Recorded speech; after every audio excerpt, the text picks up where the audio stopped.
What is going on, everybody? ZyoniK here, and in today's video, this is the second team that I've been running in the 2900s on the cusp of a legend. Hopefully I get there this season, but nothing's guaranteed, right? But this team, Golisopod, Cobalion, and Steelix, is pretty dang strong. Very meta, very strong, and PvPoke actually updated their top performing teams yesterday, and this team was one of them, and I was using it all weekend long, which is really cool. It's very strong, handles the meta, and it's just incredibly tanky and good. So hope you guys enjoy. Let's go ahead and get right into it. All right, getting into the first battle, Golisopod versus Aeros. Aeros is obviously something that Golisopod does not like, so we're gonna go ahead and go into the Steelix now. Looking to get to that breaking swipe. Now, they decided to throw basically right away. This tells me this is just going to be a brutal swing, as they obviously wouldn't throw a Thunder Punch.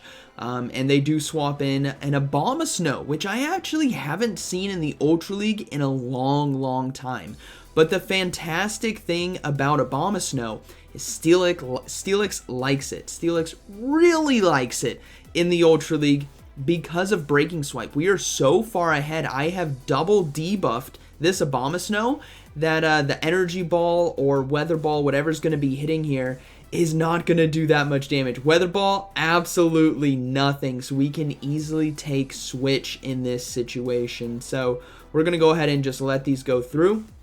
It is my mid-game to control basically right here. I don't need to be giving up shields just yet because of the attack debuff that we are getting with breaking swipe, which means I also get to fully farm down as they decided to let that go through.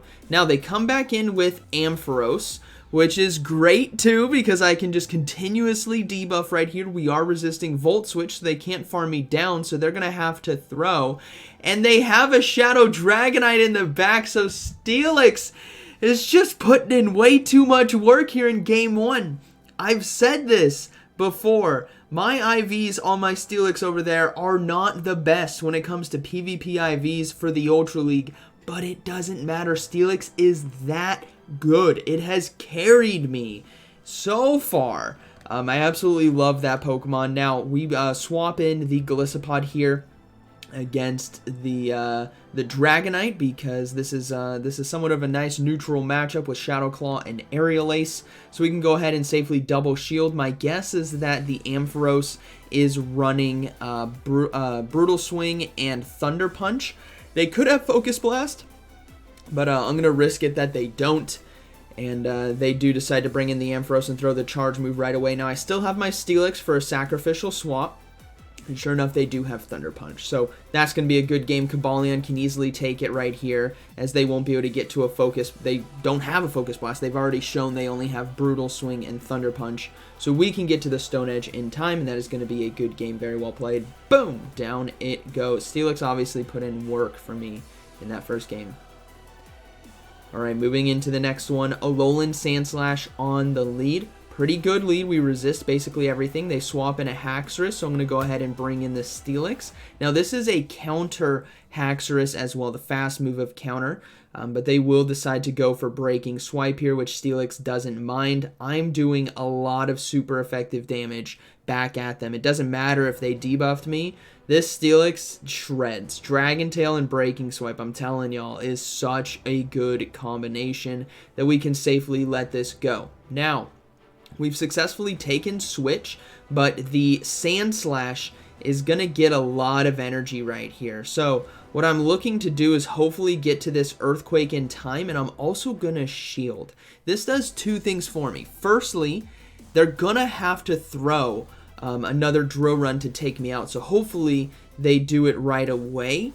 And secondly, we can potentially land the Earthquake, which unfortunately because of breaking swipe. Now, they do a good job overloading back on energy, but this is fine because I can easily come in with Cobalion right here and double kick down as it just does so much damage. Now, they swap out into Shadow Dragonite, which is still okay for us. We're going to go ahead and build up to the Stone Edge and look to go for Sacred Sword here.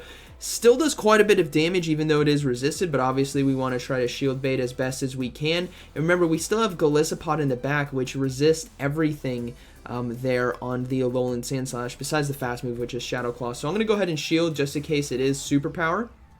but it was a Dragon Claw. So now we're just going to go ahead and go for another double kick.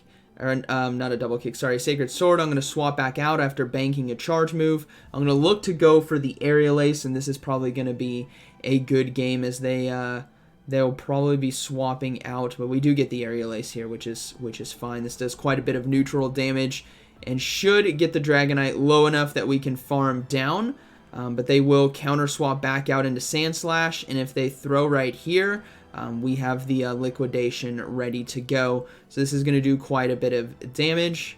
Boom, down goes the Sand Slash, and then the Dragonite is forced to throw here against Golisopod, but my Cobalion has a Sacred Sword banked, and that is going to be a good game. Very well played. This team, very flexible, even though it has double steals on it, ironically, and overall really fun to use.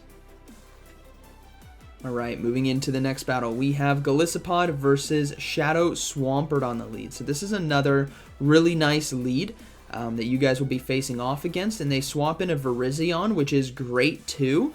I will take this all day, every day, because obviously Virizion and Swampert do very well against my backline, so Golisopod is a good Pokemon to have on my team. So, because Golisopod is so good, I'm going to go ahead and give up a shield here on the Leaf Blade, and then I want to try to catch a Leaf Blade on Steelix. So I'm going to go ahead and swap. And the reason why is Leaf Blade's only neutral, and Steelix can basically Dragon Tail down from this range. They won't be able to get to a multiple double kicks in order to KO my Steelix, right? So because we landed Aerial Ace, we can easily come in, fast move down, and then we have breaking swipes here for Shadow Swampert. This poor thing is just going to get absolutely pummeled into the ground with debuffs, which is why Steelix is so good. It's almost like a better version of Dugong.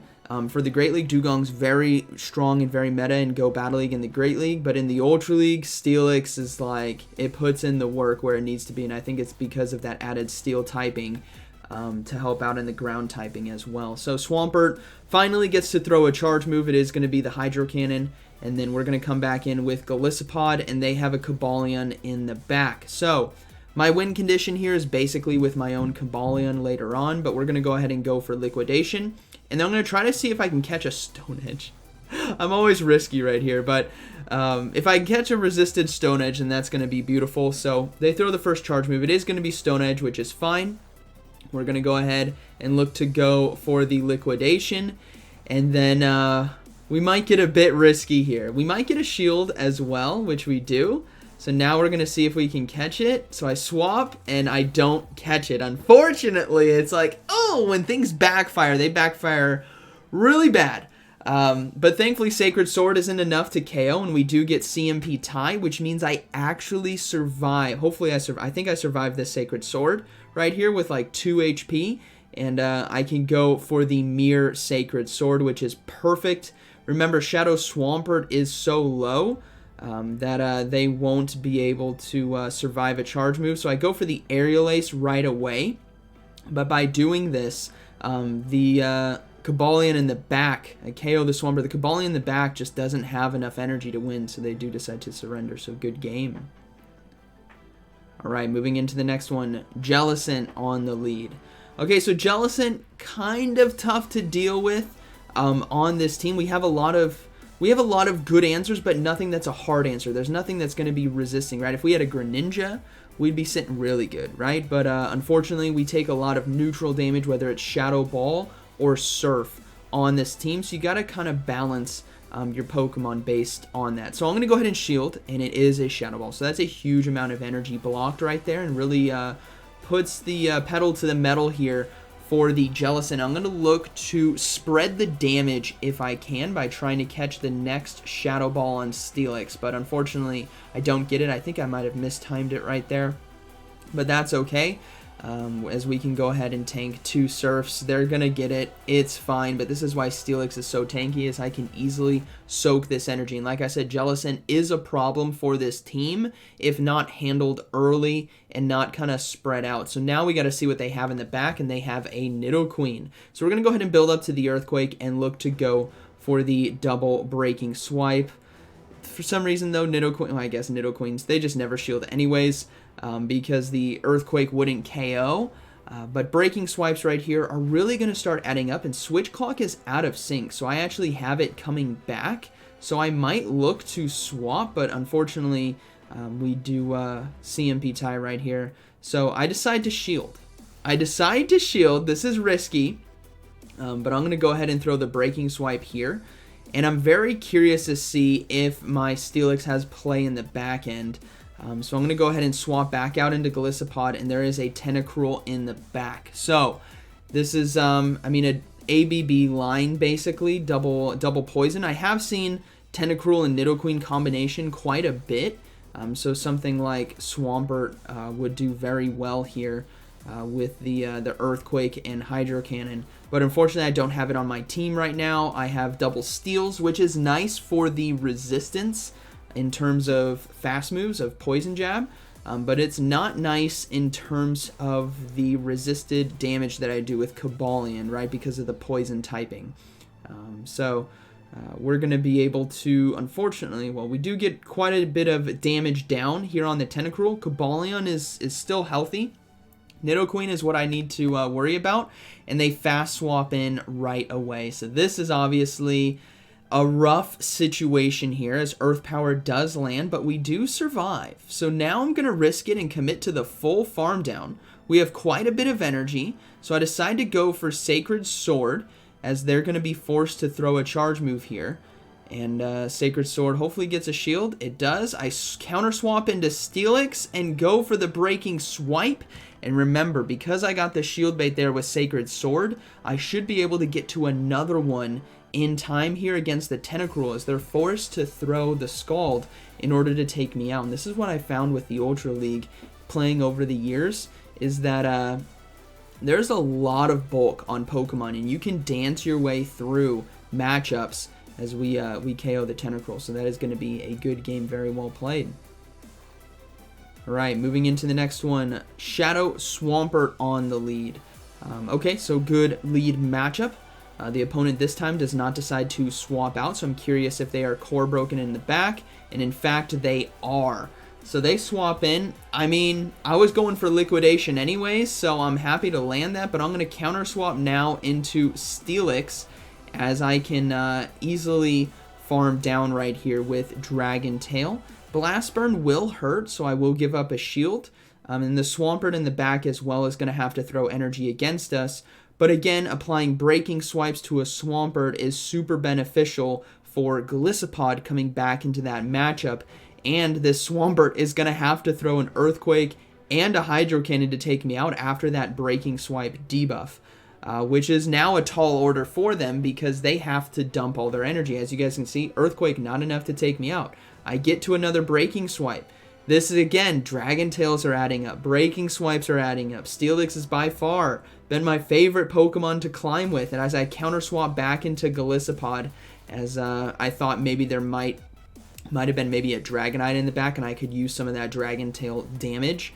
And I was fine going into that matchup with Golisopod ahead on energy.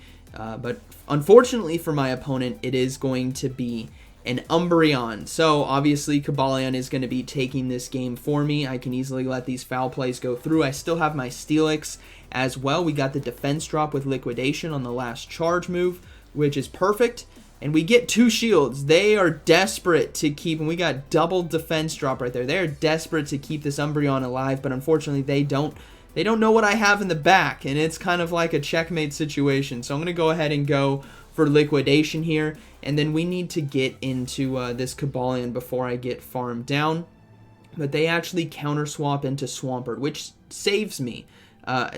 Not necessarily saves me in terms of like I wouldn't be able to win, but makes it a lot easier because now I can just safely farm down, shield. The Umbreon likely has access to Foul Play and Last Resort, which is resisted on the Steel Fighting typing, so they do decide to surrender. So that is going to be a good game, very well played.